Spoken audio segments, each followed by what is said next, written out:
A popular video game your children may have come across. It is free, it is online, and it allows kids to... We have to warn you, these images are pretty disturbing. Follow the guide arrows on the screen to saw back and forth to remove the head. God. This is not for kids. This is adult entertainment.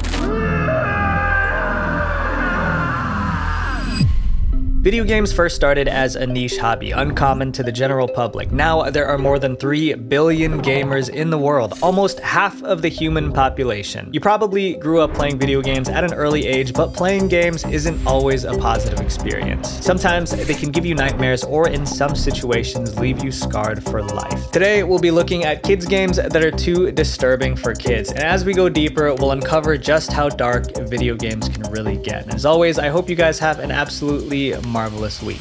The Cursed Baby Panda Game.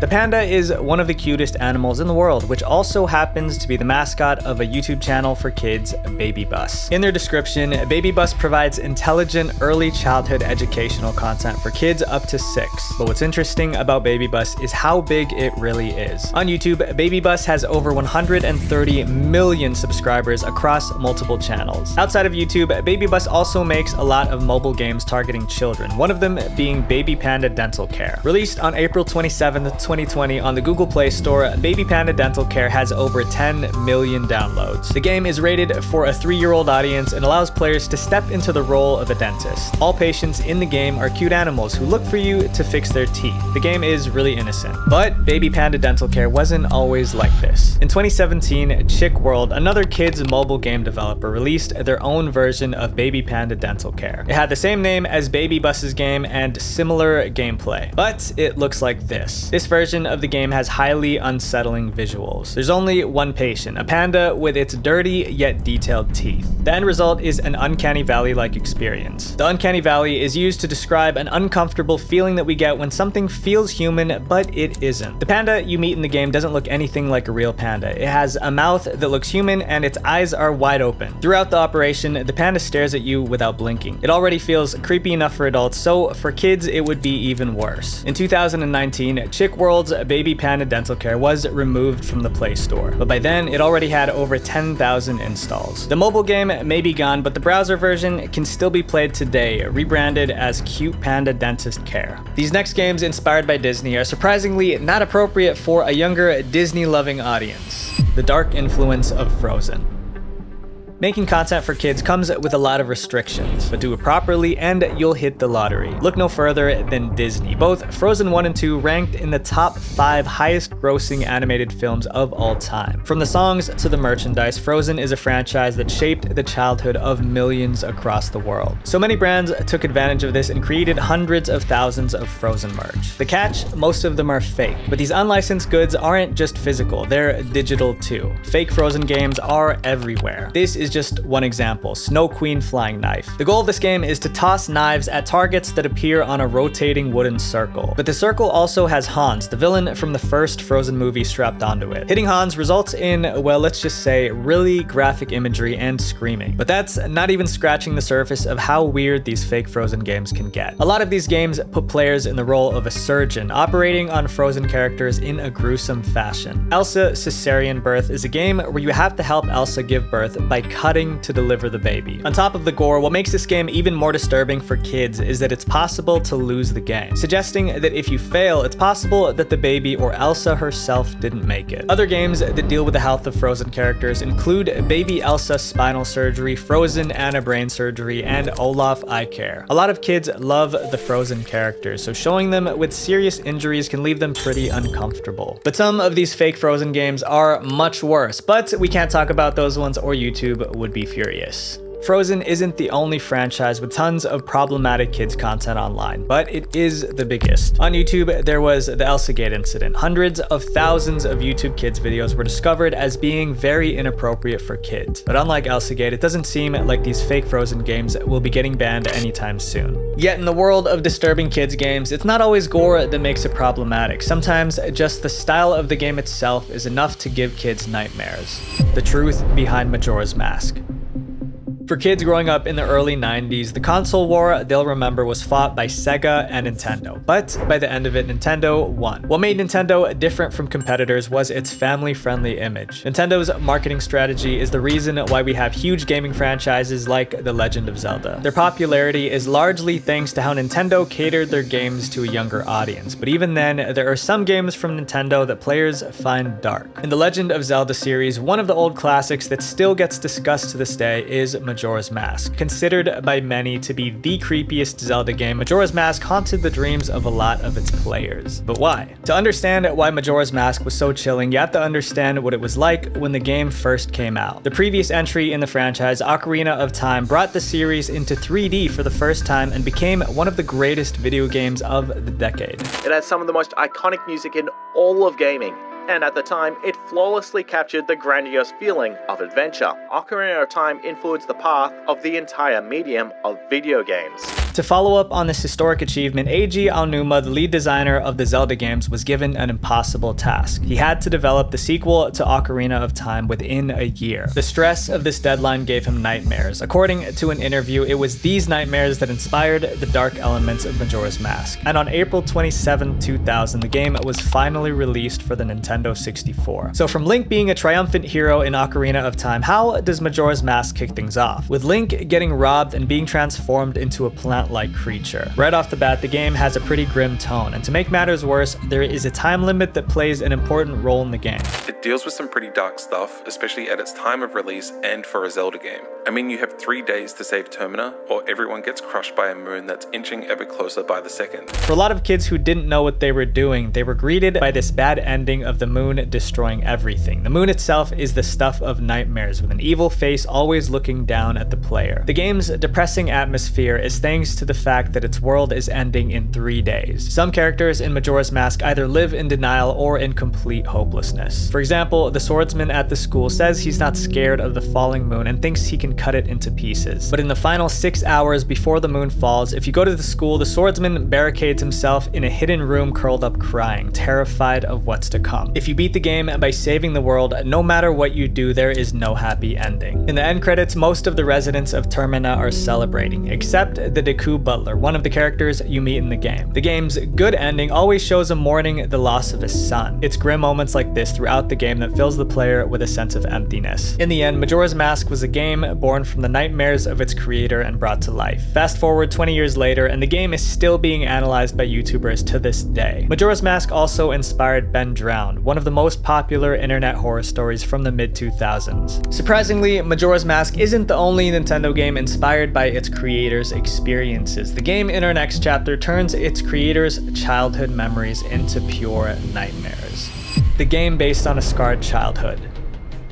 While Majora's Mask explores a darker, more mystical world, let's shift gears to something more grounded in reality. This video sponsor, War Thunder. War Thunder is a vehicle combat MMO game with more than 2,500 tanks, planes, helicopters, and ships to choose from. These vehicles are legit very realistic. The game has beautiful graphics and sound effects to immerse you in the experience. So when I was a kid, I wanted to become a fighter pilot and spent hours researching fighter jets. I can tell you that War Thunder pays attention to detail. They have a sophisticated vehicle damage model, with every vehicle broken down into its specific parts, like the engine and fuel tank. And the craziest part to me is the damage X-ray. When you get hit, vehicles suffer damage to their components and the crew inside. Play War Thunder for free on PC, PlayStation, or Xbox now by using my link in the pinned comment or description. New and returning players that haven't played in 6 months get a massive bonus pack. That includes premium vehicles, the Eagle of Valor, 100,000 Silver Lions, and 7 days of premium account. To celebrate the new year 2024, all players can, until the end of January, also claim 3 exclusive Gaijin snail decals to decorate your vehicles. While The Legend of Zelda is a household name at this point, Earthbound doesn't exactly have the same recognition. Released on June 5th, 1995, Earthbound, a traditional Japanese role-playing game, was brought to the Super Nintendo. In Earthbound, you control 4 kids who go on an adventure to save the world. The game looks innocent enough with its colorful environments and quirky humor, but it also has dark moments. moment. Underneath Earthbound's innocent appearance are creepy sequences scattered throughout the game. Early on in the game, you'll come across Happy Happy Village. This town is home to the Happy Happiest, a cult whose members look like certain cult members in real life. Later on in the game, you arrive at a location called Moo. Here, one of your party members named Pooh have to undergo training by meditating. During the meditation, an ominous face will descend on Pooh, engulfing him. All this happens while a dark ambient track plays in the background. The face will then ask your permission to break Pooh's legs and remove his arms, among other disfiguring acts. Selecting no will cause the player to fail, and they'd have to repeat the meditation from the beginning. Even though it's just text-based, it's pretty chilling, especially for a younger player. It's even more twisted when you remember that Pooh is slightly younger than Ness, who is just 13. But the scene doesn't compare to the terror that is Gygus, the game's final boss. The fight against Gygus is unlike anything gaming has seen before. It doesn't have hype music or a grand stage, just a nightmarish background with distorted sound effects. The fight is divided into 5 stages, each filling the player's soul with dread. What makes this fight so chilling is the image of Gygus itself, which is thought to be based on an unborn child inside the mother's womb.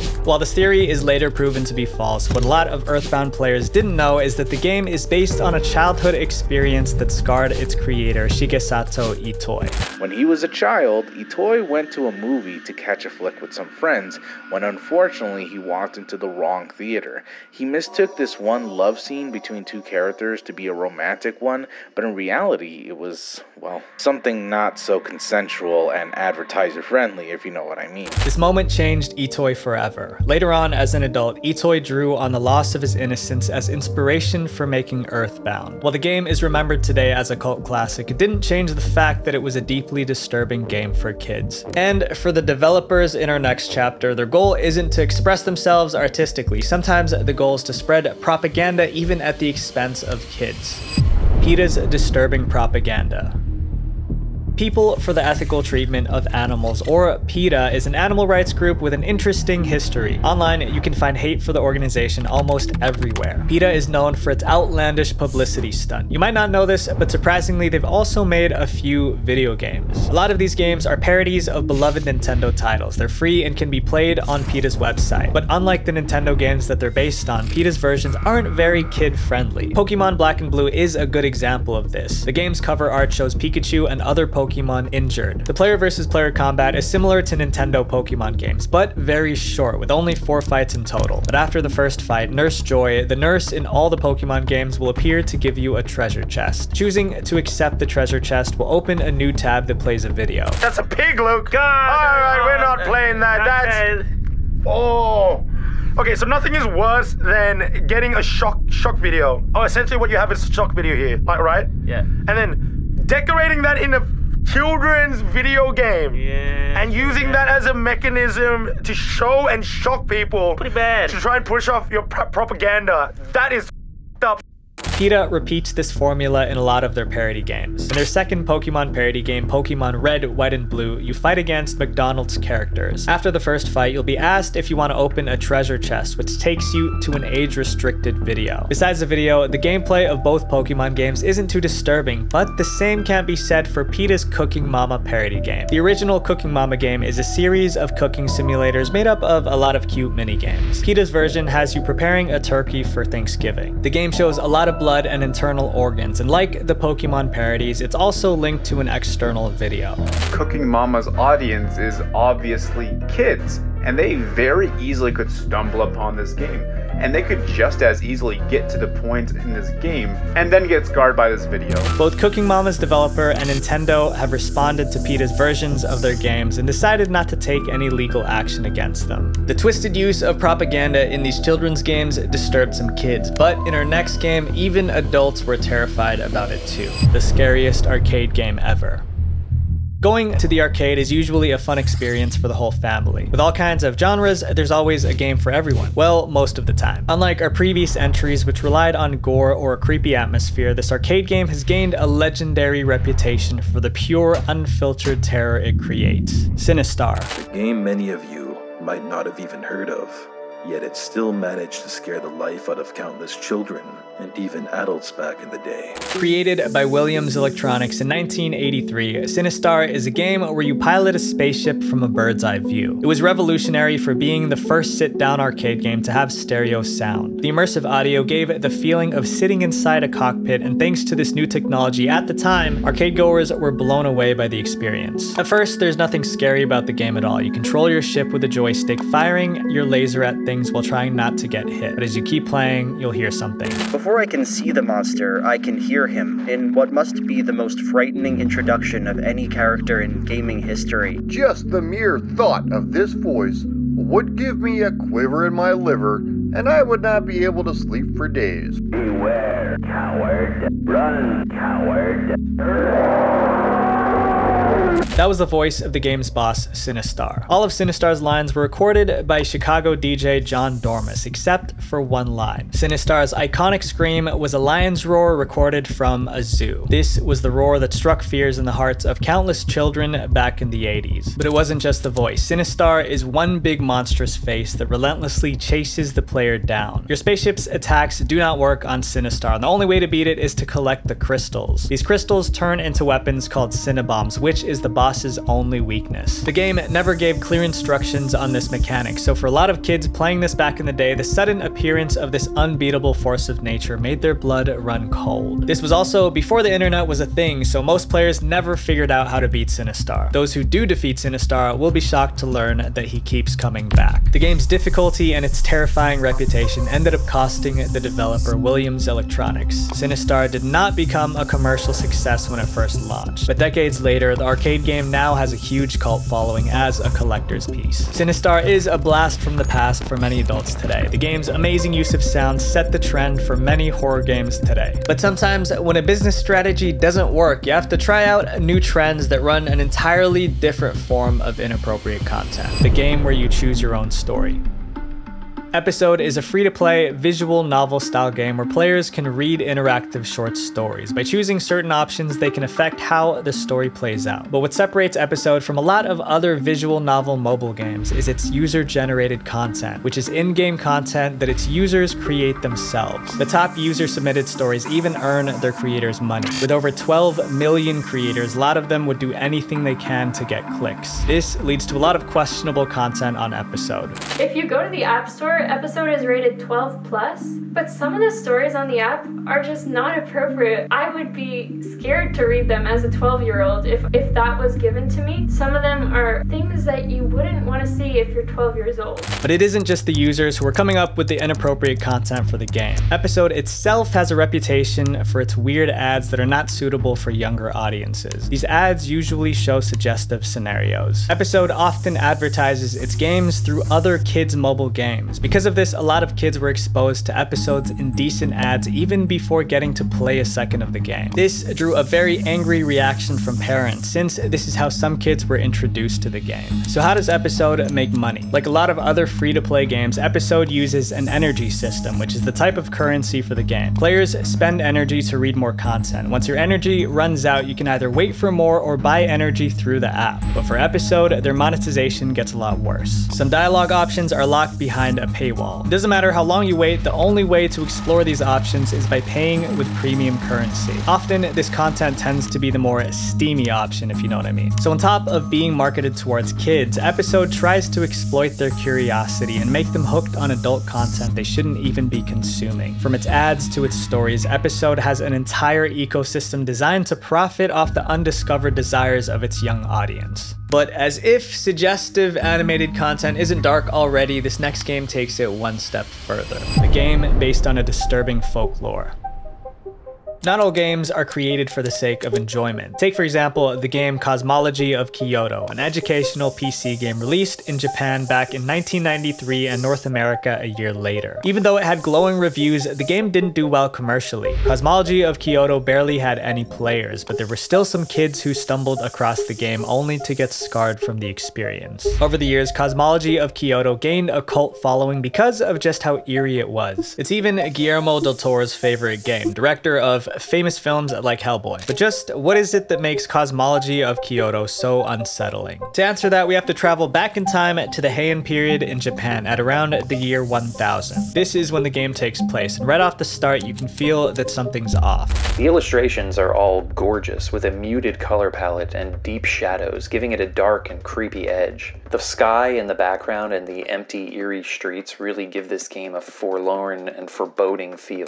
Cosmology of Kyoto doesn't have a clear goal. You can go anywhere you want around the ancient capital of Kyoto, meeting various people and even demons. Depending on how you act in these scenes, your karma will change. It determines which Buddhist hell your character is sent to when you're defeated. This is what terrified kids who played the game back in the day. Most of these hell scenes show your character being tortured by monsters, and depending on which hell you end up in, the scenes can be stomach-turning. Once you leave hell, your character will reincarnate into a different person. Sometimes you'd even reincarnate as a dog. Unfortunately, there's a lot of encounters in the game that can send your character to hell, but if that wasn't inappropriate enough, there's gameplay showing characters exposed. But even with its gruesome imagery, Cosmology of Kyoto can be educational. Every single person you meet in the game is based on real-life accounts or folklore, and you can read up on these details through the game's reference menu. It's like having an encyclopedia of ancient Kyoto and Japanese history and folklore at your fingertips. Violence and indecent content are captured through Cosmology of Kyoto's unique art style. Others like taking a more real-life approach to video games, making them feel uncanny.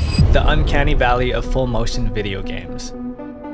1993 was the year that changed video games forever. Games were starting to become more mainstream, and the public was getting worried. Controversial games like Mortal Kombat caused the US Senate to create the ESRB, which is in charge of age-rating games. But Mortal Kombat's violence wasn't the only thing that politicians debated about back then. Another title that was brought up in the congressional hearings was Night Trap. The second game is Night Trap, which is a game set in a sorority house. The object is to keep hooded men from the young woman from a hook. Night Trap is an FMV game, which is short for full motion video game. The game's graphics uses real-life footage of actors, making it an interactive movie of sorts. Because of how realistic the game looked, a lot of people were concerned that the violence that happened on screen was too much for kids. But looking back, the only realistic thing about Night Trap was the fact that it used real people. The game's acting is poor, and it was designed to be exaggerated. Most players didn't take it seriously.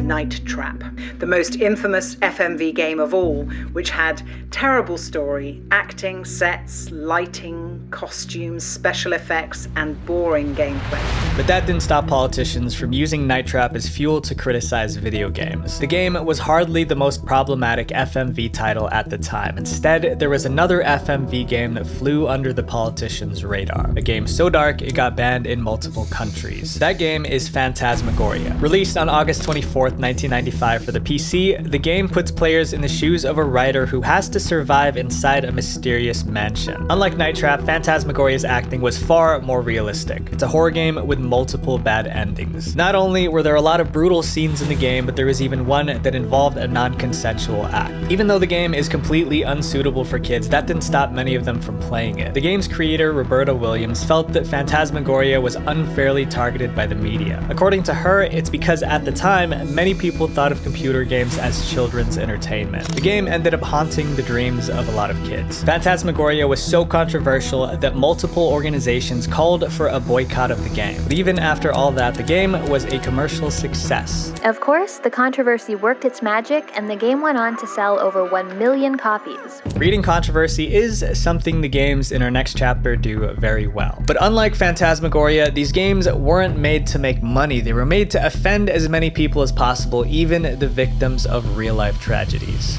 NewgroundsDarkest Games.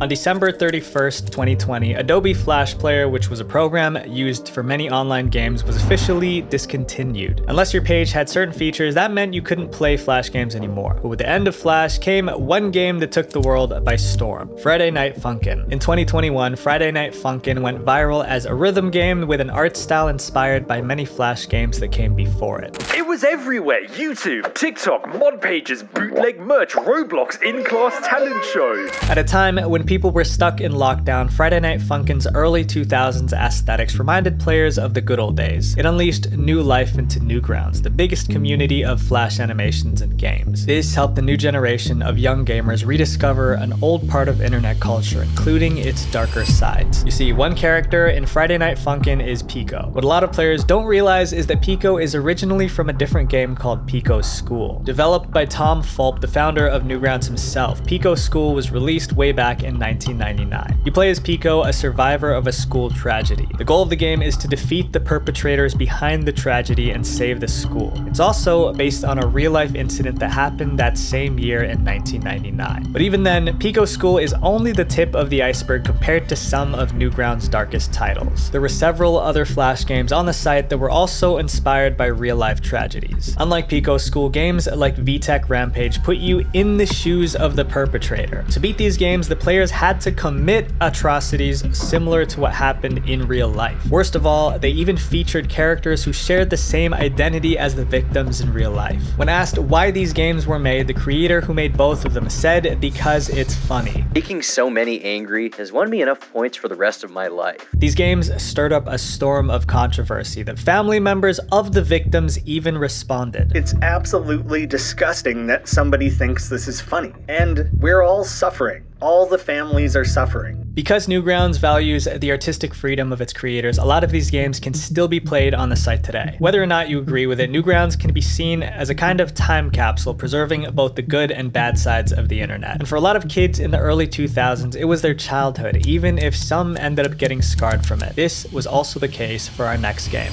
a real-life horror game. What happens if the video game you're playing isn't just a game anymore? What if you yourself become a character in a video game? These were the questions thousands of kids came face to face back in 2008 in the browser game Hotel 626. Back then, rumors spread online of a creepy browser game that you could only play between 6 p.m. to 6 a.m., forcing you to play it at night. Hence the name Hotel 626. If you head to hotel626.com, you'll be brought to a page where you have to type in your personal details. In order to play the game, you even had to turn on your webcam and microphone. Once you type everything in, the game starts. Hotel 626 was an FMV browser game, so the graphics used real-life footage. The game gives you a series of tasks, with each one being more extreme than the last. One of them even needs you to use your microphone to sing a lullaby to a baby. If you fail, you'll get jump scared. But it's the fourth task that completely paralyzed players in fear. What you see next is hanging Polaroids of faces from other players. At the start of the game, when you click agree to using your webcam, your picture is taken without your knowledge, and you are now on one of these Polaroids. You have to quickly look through rows of faces until you see yourself and click on it. So after seeing your own photo taken without you even knowing, how could it possibly get worse? Unfortunately, the answer to that question comes when your phone in real life starts to ring. And when you pick it up, this is what you'll hear.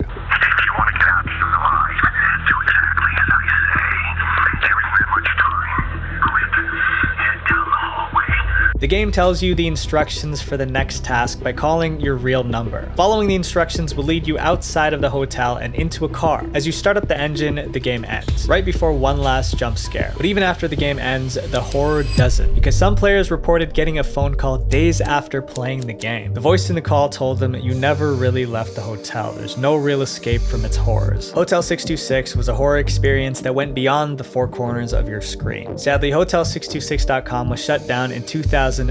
The game can no longer be played today. That's because this entire game was a marketing stunt from Doritos. That's right, the game was made by Doritos to promote their black pepper jack and smokin' cheddar barbecue flavored chips. The URL hotel626.com was printed on the back of the packaging, which is how kids found out about the game. Doritos ended up making a sequel for Hotel 626 called Asylum 626, but it didn't have the same publicity as the first game. It shut down alongside Hotel 626 in 2011. This may be for the best, since what these games did with your private information crossed the line. While Hotel 626 messes with the player in real life, the video game in our next chapter messes with the player's mind. The game is so twisted it even made some kids physically sick.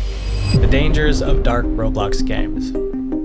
If you're looking for horror games, Roblox isn't the site that comes to mind. The graphics can't compare to classic horror titles, so most games on Roblox aren't as immersive. After all, the majority of its user base is kids. The horror games that you can find on Roblox are a hit or miss, but there's one title that stood out from the rest, a game so terrifying some players even reported feeling sick. This game is called My Eyes Deceive. You play as a girl who's been living inside a basement her whole life, which already feels uncomfortable. The very first task the game gives you is to take your pills, and for the rest of the game, the gameplay boils down to just interacting with objects. But at the end of each day in the game, before you sleep, you're tasked with talking to Papa, but he's never seen and rather hidden. The conversation with him takes place near the hatch of the basement. We learn from Papa that the outside world is a dangerous place and the pills we take are for our own safety. But halfway through the game, Papa never shows up at the hatch. Eventually, you have to decide if you want to keep taking your pills or not. This is where things take a turn for the worse. You, the player, start to realize what's really unfolding when your character's asleep. The game suggests that the father was doing terrible acts, and for a lot of players who played the game to its end, they're left sick to their stomachs. My Eyes Deceive is a psychological horror game that's hard to play just because of how twisted the storytelling gets. There's a lot of similarities between the game and the real-life case of Elizabeth Fritzl, a woman who was locked for 24 years in the basement by her father. My Eyes Deceived was eventually removed from Roblox. While a lot of people thought that it was because of the content, this wasn't the case. It was originally released on itch.io by an indie developer called Nowadev. One Roblox user asked Nowadev if they could recreate My Eyes Deceive on Roblox, which is how it came to be on the platform. And it got so popular that even big YouTubers like Markiplier played it. Nowadev felt upset that his original version on itch.io got completely overshadowed by the Roblox version, so he wanted it taken down. At the end of the day, children's safety should always be top priority. But that will never stop some creators from developing absolutely horrible games like some of the violent and disgusting reenactments we've talked about. If you see young ones consuming gaming content that they probably shouldn't, educate them, because you never know. It may make a bigger impact on their future than you think. Visual Venture. Thank you to War Thunder for sponsoring this video. Play it for free on PC, PlayStation, or Xbox now by using my link below. New and returning players that haven't played in 6 months get a massive bonus pack, including premium vehicles. And until the end of January, all players can get 3 exclusive Gaijin snail decals. Wait, before you go, click this playlist to watch more videos about the dark side of internet culture, because the algorithm will promote my channel more if you guys watch multiple videos. Honestly, it is an absolute honor to be here. Thank you so much. Peace.